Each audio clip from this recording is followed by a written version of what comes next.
Hi students, welcome to Unit 8 of Integrated Design. This week we're going to focus on master pages, type specimens, grids, and color themes. So while you're undergoing your self-branding booklet, there's also an exercise that's due for this week. I provided a video for you. It's a master pages exercise. I know you touched upon a little bit of that in Unit 7.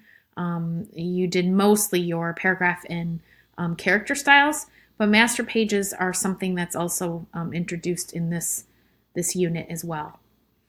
This week we're going to do an exercise that shows you kind of how to work with master pages.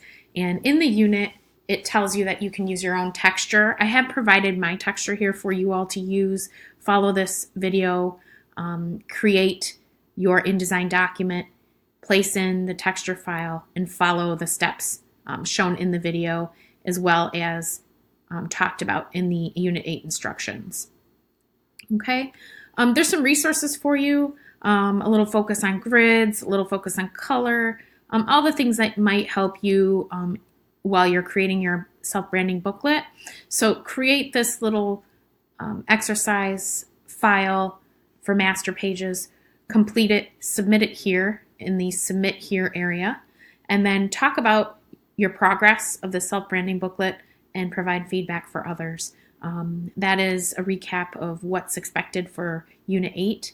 And if you have questions, please let me know. See you in next week's virtual video.